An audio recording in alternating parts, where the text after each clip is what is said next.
In the criminal justice system, street racing offenses are considered especially heinous. In New York City, the dedicated detectives who investigate these felonies are members of an elite squad known as the Street Racing Prevention Unit. These are their stories. That Ram TRX right there is easily the best truck that was ever made. And look at oh my God, this guy got the Tyrannosaurus Rex badge. Oh shit, I didn't even know they made that. Now that's how you sell a car. You don't even need the Hellcat badge if you got the T-Rex badge. Now I would have put it a little bit higher, I would have put it next to that window mirror, just like on the Durango. That's pretty fucking cool. He's got the T-Rex badge. Oh shit, that's pretty cool. That is pretty freaking nice. Got the T-Rex symbol. I like that. I never even thought of that. Because I would have said, hey, it's a Hellcat. It should have a Hellcat hood, which it does, and it should have a Hellcat badge. This guy took it to the next level and got the T-Rex badge. Now that is some shit right there. That is fucking cool. The T-Rex badge on an orange ass truck that's fast as fuck. That's cool. So let's take a look at the autonomous driving in the Hyundai Sonata. And I'm actually amazed that the Hyundai Sonata actually does have a small level of autonomous driving. Now, the thing about it is with most of these economy cars, the ones that are coming from South Korea are actually in many ways a lot more sophisticated than the ones that are being made by Toyota and Honda. And the reason why I say that is because Hyundai seems to be giving you so much more technology in many cases than Honda and Toyota are. Either that or they're giving it to you and they're not making you pay a tremendous amount of money for it. So in a second, I'm going to get on to highway speed and I'm going to show you just how it works, because it's actually not very hard. And that's one of the things that I like about using this. It's actually very easy to understand. So the first thing first, this button right here is the cruise control button, right? So when you push that button, you'll see the mode up there. And when you push cruise control, boom, you push cruise control and you see that it's basically ready for cruise, right? So now, this button, which looks like a steering wheel, is the lane keeping. So the car has the ability, because most of these cars pretty much have electric steering, it has the ability to keep itself within the lanes while it's driving, right? So basically, let's hit that button and this car will do its best to stay within the lanes. So that's the second thing. So now we've got two features on. You've got the steering wheel and you've got the cruise control. Now, with any cruise control, you have to set a speed. This car has a button right here, and when you lower it, this lever, that gives you set, so that sets the speed that you want to go. And when you push the button up, that gives you resume, or it gives you add speed, while the pulling it down gives you set speed lower. So you either raise the speed or lower the speed. Now right now I can feel the car is steering itself, because as you can see, the steering wheel icon is on. I noticed also BMW has their own similar steering wheel icon, just like when I drove the iX. So basically it's really, really simple. Once you're up to a decent speed, let's say 20 or 30 miles per hour, you can engage cruise control very simply. All you have to do is just pull this button down. So let's take it from the very beginning. Cruise control, steering assist. So that's two buttons, and now all I have to do is pull this lever down. So once I get this car up to about 30 miles an hour, I'm gonna hit it. And once I hit it, there you go, 30 miles an hour. Now, I'm taking my hand mostly off of it. I'm gonna let it try to watch these lanes and steer itself. So you're gonna see the wheel move itself, because obviously I don't have any hands on it. Some of your cars pretty much already do this, so it's not really that big of a deal. But if I want to raise the speed that it can engage at, I can raise the speed up to 45 miles per hour. And as you see, it is going to not crash into this Honda over there. And as I've been saying, one of the reasons why it's telling me right now that it wants me to put my hand back on the wheel. just like the GV60 that I drove, this car wants you to put the hand on the wheel every now and then just to let it know that you're actually paying attention. See, the Cadillac has a camera right here that actually watches you. And that Cadillac camera is in its Super Cruise system. And I'm going to stop because I don't want to run these freaking lights. Okay, so when this thing disengages, that wheel symbol goes to white. If it's active, it's green. So it's kind of like with the Tesla. In the Tesla, you know when the thing's on and you know when the thing's off. So, yeah, here you got people selling ices right here. Everybody's selling these ices. We got people just walking around selling stuff. So basically, as soon as I get the car back to cruising speed, all I got to do is just go down and hit set. So it's just a 3-button operation. I'm going to turn everything off. 1, cruise. 2, wheel. And then you just pull down and it goes set.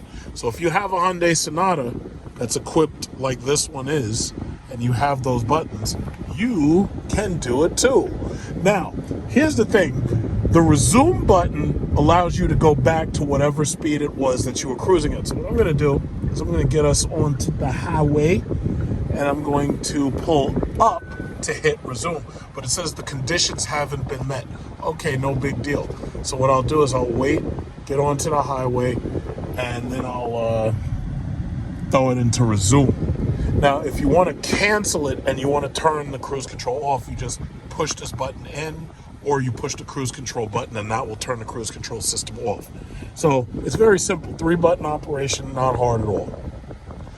You'll know, again, you've noticed that right now it's white and then it's green. It turns green when it senses that, okay, so now it says conditions haven't been met. That means I have to get up to about 30 miles an hour. And wait. Set. 31 miles an hour. Now I'm going to raise the speed to 55 miles an hour. So as long as that steering wheel is green, you're good. Now this is very, very basic autonomous driving. It can handle basically steering itself because it's got electric steering, so it's not that difficult for the car to steer itself. Eventually it's going to ask me to put my hand on the wheel, so what I'll do is I'll just touch it just to let it know that I'm paying attention. But the reason why I'm so excited for my Cadillac Lyriq is because just like the CT6 has a camera that's right here that watches your eyes, and it knows if you're paying attention or not. The second you stop paying attention, the car is like, hey, guess what? You need to take over, and then it turns itself off. And as you can see right now, I'm not using my feet, I'm not using my hands, and I'm heavy in traffic, and I've got autonomous driving. So that right there, now it says keep hands on the steering wheel. You see that? Now I'm going to say resume. I want it to resume. Say resume, please. Oh, can I do it? Yeah.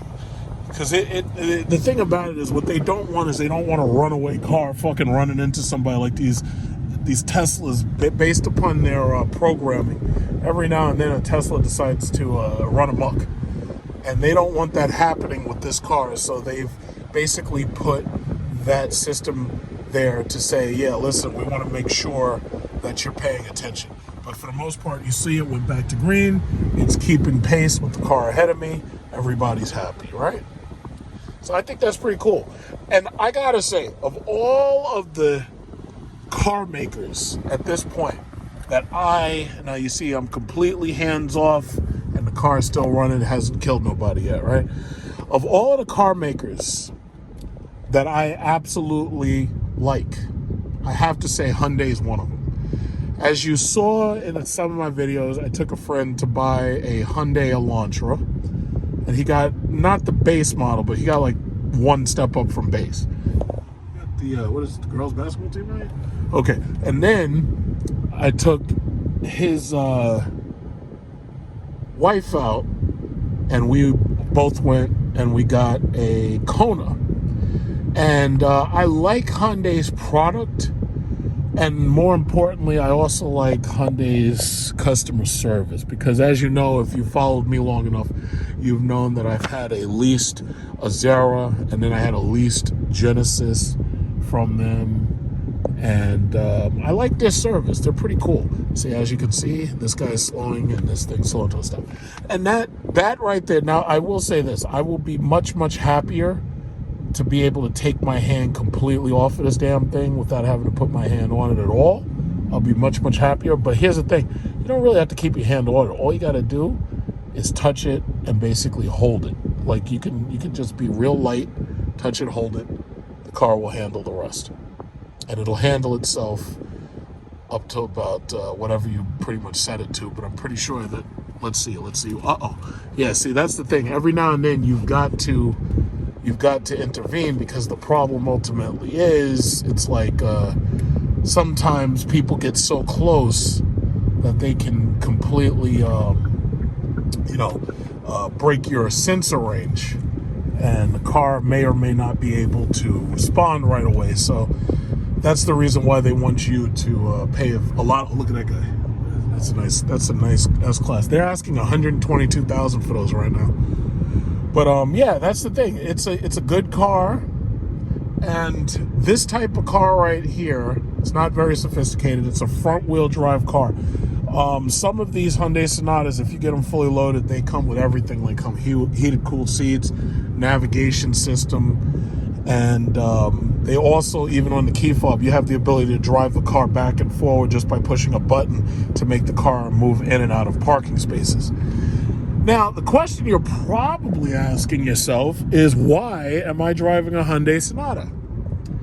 And to that, I have a full apocalypse driving video. Very full. It's going to be very, very long. And the issue that I wanted to ultimately talk about while I'm driving is, when you get any car and you do choose whether or not to get the extended warranty, I'm going to just warn you that you should get extended warranties this day and age, because you never know when equipment is going to go bad, and you never know how much it's going to cost to repair. Those people have been here for like 3 hours on the road. I saw them on the way over here to this city.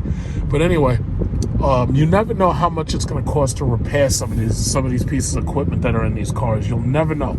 And some of these cars have very, very... Now, let's see if it can handle this turn. Let's see if it... Oh, shit! No, it's going. It didn't handle it. Oh, shit. This thing... So, wait. I don't know if it was the bank of that turn or what, but it didn't handle that turn. I'm very disappointed.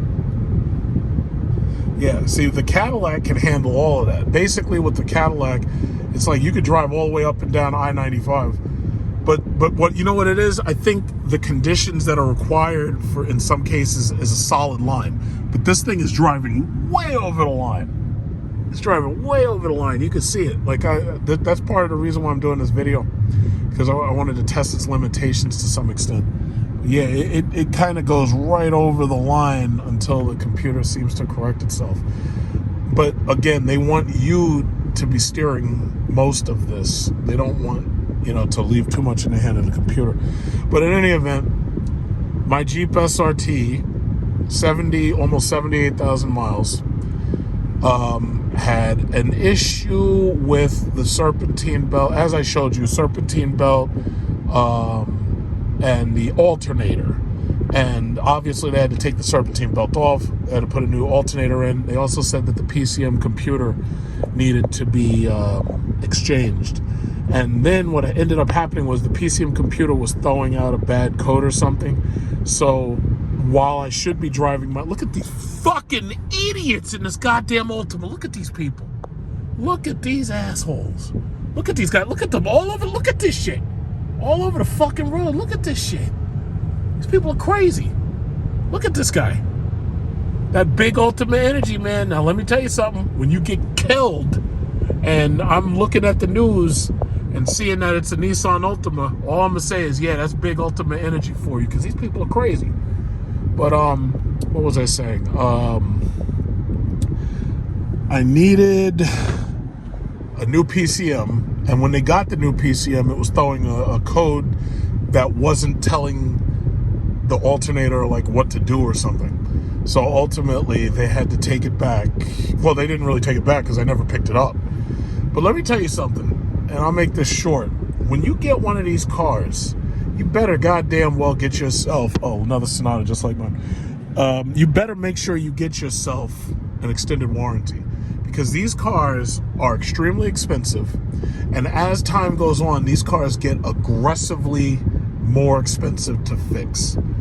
Now, I am going to electric because not only will I be going to electric, but with that Cadillac, I'll be getting all of the technology that I absolutely want. I'll be getting autonomous driving, massage chairs, heated, cooled seats, and all that stuff. So I am so excited. I cannot hardly wait. But bottom line is, if I do like that car enough to hold on to it for any length of time, I would absolutely get the extension on the warranty, just like I did with my mother for the XT5, and I did for my friend with her XT5. And I had them pay out of pocket the cash to get that extended warranty, because when stuff does go wrong, you want to make sure that not only are your parts and replacement warranty covered, you also want to make sure that the maintenance costs are covered. You want to make sure that the service center's charging right now, they're charging like $2.15 an hour. You want to make sure that you don't have to pay that $2.15 an hour, because when you're talking about 10 hours of work or 20 hours of work or 5 hours of work, that easily turns into $1,000-something or more. So make sure you have a warranty, because the technology in most of these cars, it's either very, very sophisticated. Right now, everything needs these chips to run. So that means there's basically computers in everything. Computers in every damn thing. And that's part of the reason why we had to do that CHIPS Investment Act, because they know that if China does take over Taiwan, they want to make sure that we don't end up forced to deal with China as a what's the word? There's a word for it. I can't. I'm having a block on it mentally. They want to make sure that China isn't the what's the word? I had the word in my mind. I can't think. They want to make sure it's not a monopoly on chips. So I'm actually comfortable with that. I want to see chip manufacturing come back to America. A lot of the people who are against it are either invested in cheap Chinese manufacturing and being able to make the what's it called, the profit by going overseas. But my problem is, what you can't have is, you can't have a situation where your supply chain breaks down on everything just because just because like one country starts having problems like COVID, or one country starts having problems with whatever their problem may be. You don't want your entire supply chain to break down just because of one country. So that's just how I feel about it. So the government at this point, they're gonna do whatever they're gonna do. But that's basically just it. As far as this car goes, it's a pretty comfortable car. I mean, there are certain things that would make it a lot better. Like, this model doesn't have a navigation system, but it does have, what is it called? CarPlay, Apple Play, and it does have an advanced adaptive cruise control system, which is part of why, it has the ability to lane keep and all that. So, it's not bad. It's it's not exactly where I want it to be right now until they finish fixing up my car.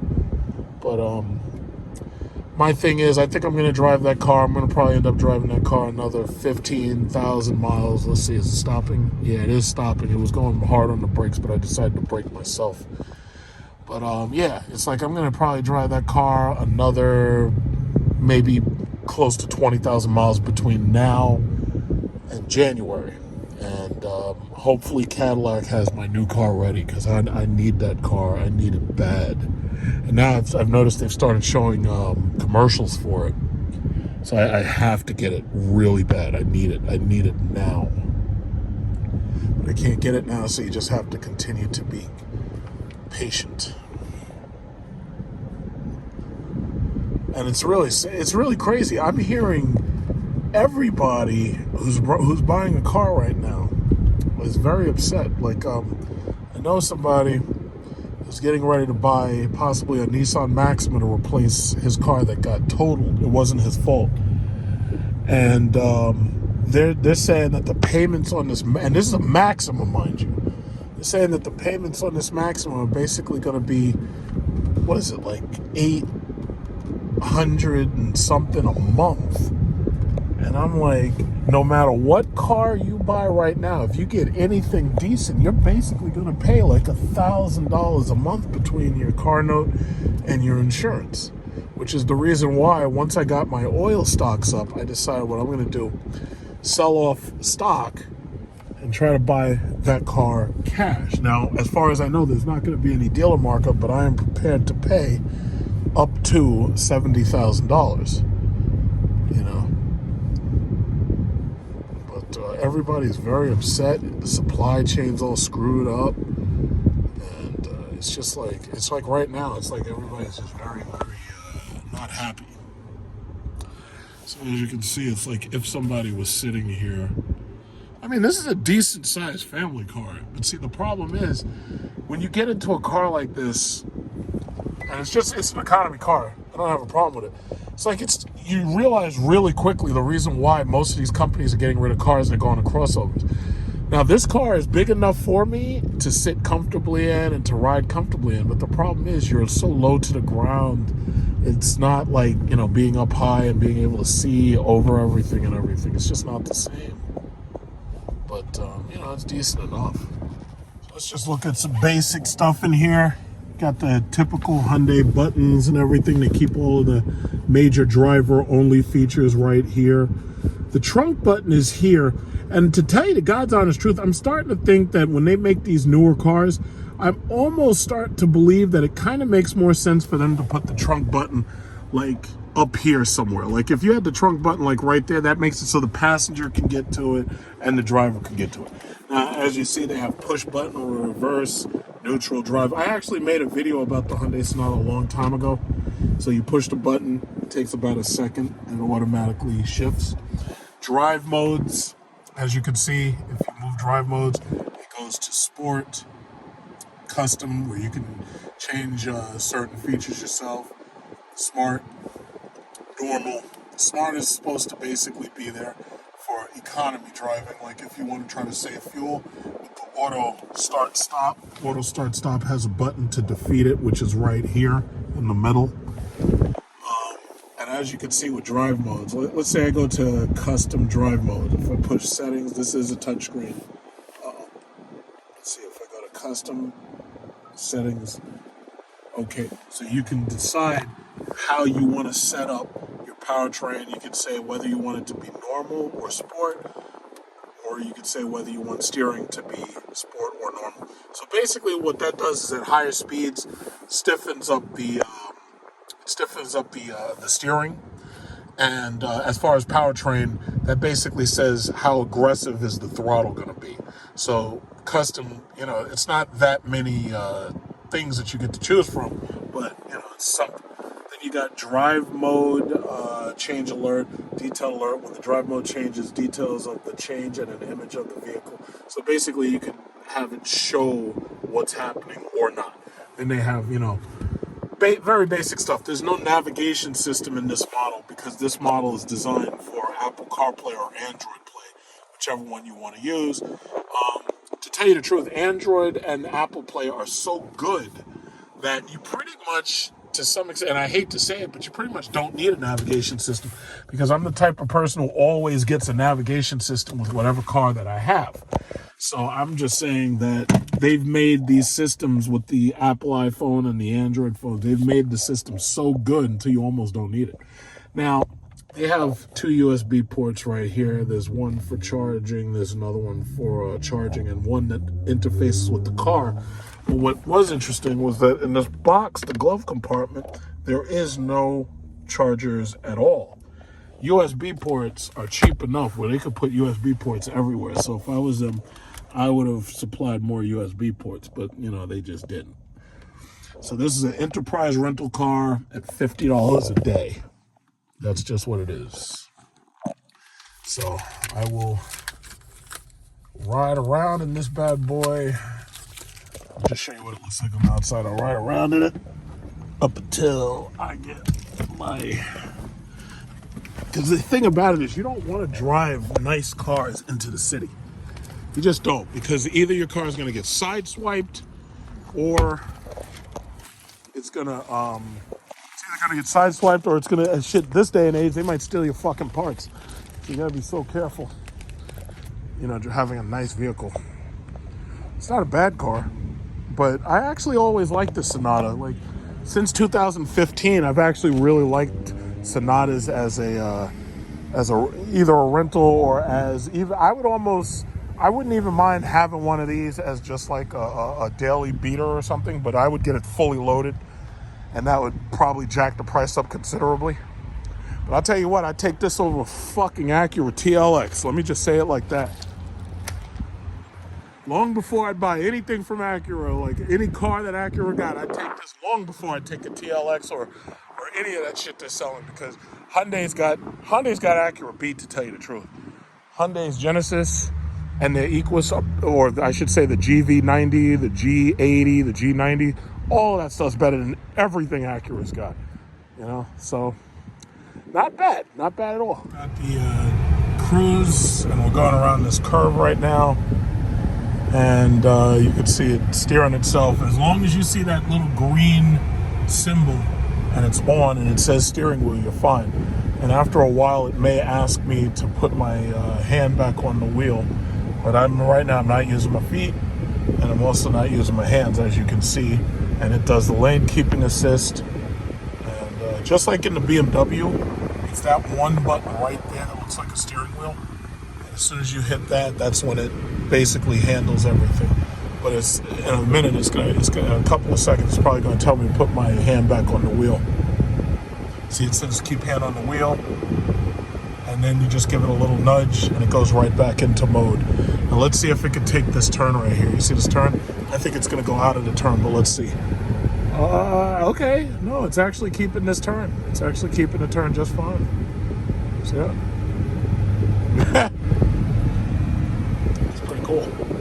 Adaptive cruise control, again, I really, really like it. It's a feature I think all cars need to have, because for this bumper-to-bumper traffic shit, when you got people doing this constant stop and go, I mean, this thing automatically brakes, automatically prepares itself for what's coming.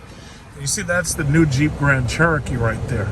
And those new Jeep Grand Cherokees, those come standard with this feature as well. It looks like most new cars are coming with this feature. And as far as I'm concerned, even if they have to increase the cost of the cars to add that feature in, it's something all of these cars should have, because when you're dealing with this traffic nowadays, better safe than sorry. And this one is Overland, so yeah, his car is basically fully featured. And in the front, you can see he has the sensors in the front for this car. But that is so cool, the fact that I can look around and I don't have to worry about what's in front of me, because the car itself is managing this bumper-to-bumper traffic. And the car has not told me to put my hands back on the wheel yet. So what I'm starting to think is that when it's in bumper-to-bumper traffic, I think the car is able to handle itself a little bit longer than it normally would if you're actually at highway speed and you're really, really moving. Like, look at this. Oh, I didn't do shit. Look at that. It slowed itself to a stop when this fucking stupid Camry got in front of me. See that? That's perfect. The only thing these things have a problem with is emergency braking. Like if somebody really quickly jumps in front of you. Because if you look, I've got both my hands. I got one hand on my camera. I got one hand right here. I haven't had to touch the wheel in mad long, if you really think about it. All cars need this feature. I think that this would actually eliminate traffic accidents if all cars had this feature. Well, it would eliminate low-speed bumper-to-bumper collisions. And as technology gets even better, this kind of technology would eliminate pedestrians getting hit, or when we have real good autonomous driving, it would make it so that people, if they nodded off and went to sleep, they wouldn't wreck the car. Because some cars, if it thinks that you go to sleep, the car will actually pull over to the side of the road and it'll turn on the hazard lights. Because, you got a lot of these old people. See, now it's asking me to put my hands on the wheel. And then it's going to chime and it's going to tell me to put your hands back on the wheel because it can sense that the speed is higher now. So we're getting back to 40 miles per hour. In a second, it's going to tell me, yeah, there it is. 1, 2, 3, 4, 5, 6, 7, 8. And it's gonna now it's still driving itself. Okay, so I'll put my hand on the wheel for 1 second, just jerk it, and boom, it goes right back into mode. But for these very, very, very low speed traffic situations, this kind of system, and this is the lowest model, and this model has it. So the mere fact that they could put it on this, see, that's why I like Hyundai. Hyundai doesn't piss around. They give you some really cool tech features. Because I remember, 2007, when the Mercedes S-Class had Distronic that could actually go and stop itself and even steer a little. It was like, that was really big news then. Now you got it on a damn Hyundai. Maybe even a Honda. And then it's going to ask me to, okay, just jerk it just a little, and there we go, right back to business. So it's not like you're not paying attention. You have to pay attention. It's just that you don't have to pay as much attention, and it frees your hands up to do other things. And especially like a lot of these women who I catch in traffic putting on makeup and shit and doing stuff that they shouldn't be doing. I've seen women reading iPads.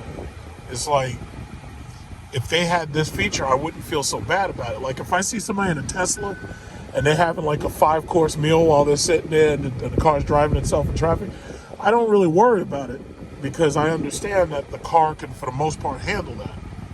But, every now and then you see people with these regular cars, and these things, they can't drive themselves. They got a damn purple Challenger. See, it's still driving itself. I love it. I love that feature. God damn, I love that feature. That would if you needed an economy car to go back and forth to work, this is the type of feature you want to have. Like that guy, you never know. That stupid Camry could have ran into the back of that car right there. If he's not paying attention. But see me, I got my hands like just chilling.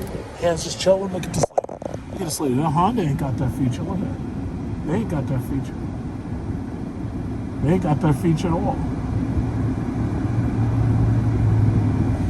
Here we go. Use switch. Okay, lead vehicle.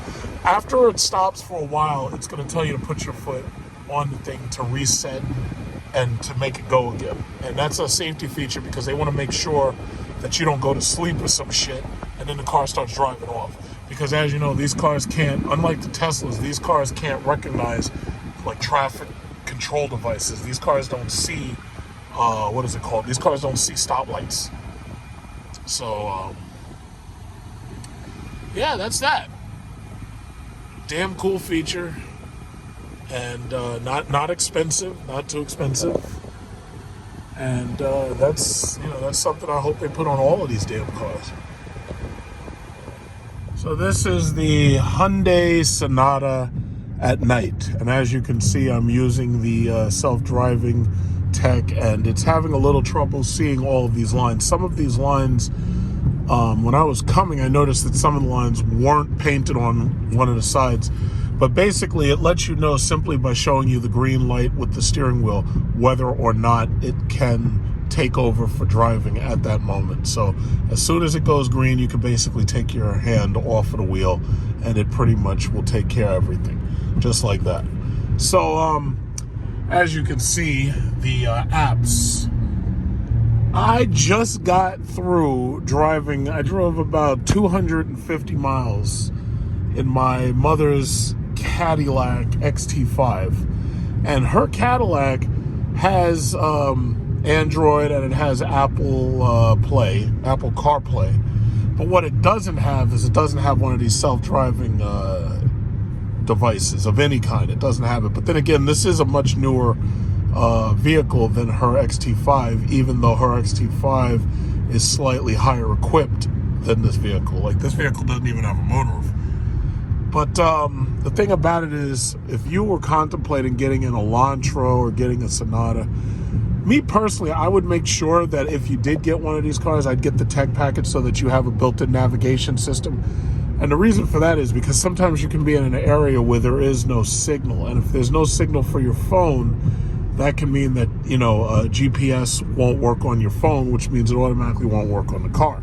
Typically, the car GPS systems are a lot better because they have like inertial navigation for one. And then on top of that, they have easier access to the GPS satellites. The phones require cellular connections and GPS satellites. But if the cellular connections are unavailable, and where we went, we were in the mountains, sometimes you can have an issue where your phone will try to connect, but it can't. So, this is a very, very simplistic car. In my opinion, this is a great car for, a family who's on a budget and they don't want to spend a whole lot of money. And I could actually see using one of these as a second car. As you know, I used to lease out a Zara, and I also leased out a Genesis before. But the Sonata, I have to say, this car has grown so much that you really don't need a Genesis. And the Genesis is definitely an entry luxury vehicle. But I have to say, if you get one of these Sonatas well equipped, you really, really don't need a Genesis.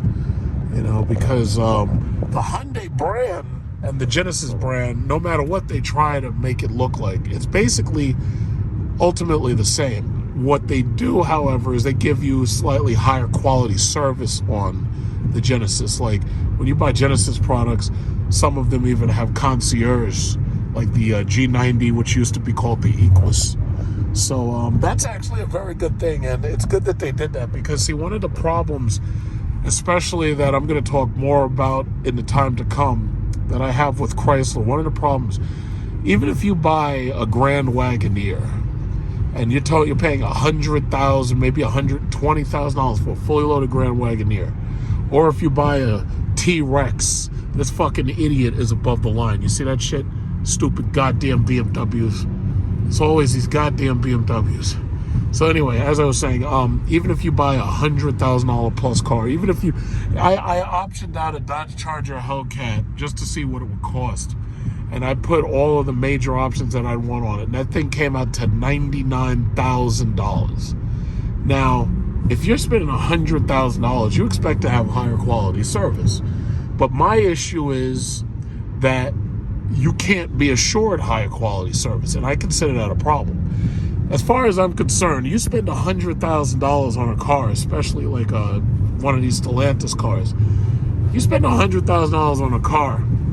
If you take that car in and it's on the warranty, you expect them to not only give you a loaner car, regardless what dealership you take it to. Because the problem that I found is that if you bought it from one dealership but you try to take it to another, they're not going to give you a loaner in many cases.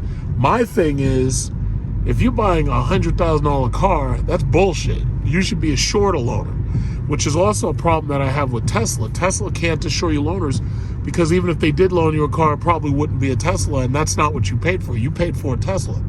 So right now, Tesla has a problem where if they don't have loaner cars, they have to give you Uber credits. I don't want no goddamn Uber credits. I want another Tesla to drive. Because if I have a Model S or a Model X, then you should be able to give me like a Model 3 or a Model Y.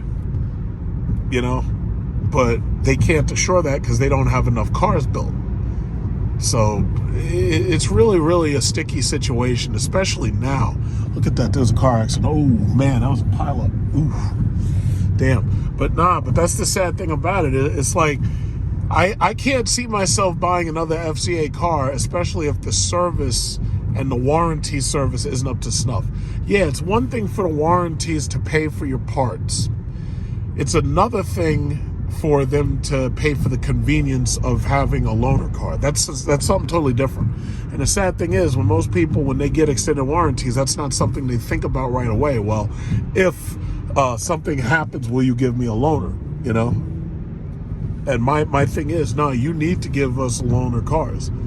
And that's a very, very big disappointment, because you could find yourself, especially when you're going through a situation like we're going through now with the supply shortage and COVID, and post-COVID supply shortages and all that nonsense, you can easily find yourself without a car for a very long period of time, and that's unacceptable. That's absolutely unacceptable, especially because here's the thing. My Jeep SRT, with the extended warranty, that was an $85,000 car. Add in the warranty extension to re-extend the warranty, and you're basically at $90,000. So I'm saying, for a $90,000 car, I expect better service. And my mom's Cadillac XT5. Cadillac, from what I've seen thus far, and she's been with them through 4 cars, Cadillac has given her excellent service. So my thing is, it's like, that was a $50,000 car. Here I'm buying a $90,000 or $100,000 car, and for the most part, I'm getting the exact same service, and I'm getting the exact same inconveniences that I'd be getting if I bought a $30,000 Cherokee. But, I have to say, Hyundai is one of the car companies that I do respect. I absolutely do respect what they're doing. I love their product. I like their electric product. I think as time goes on, they're doing better and better.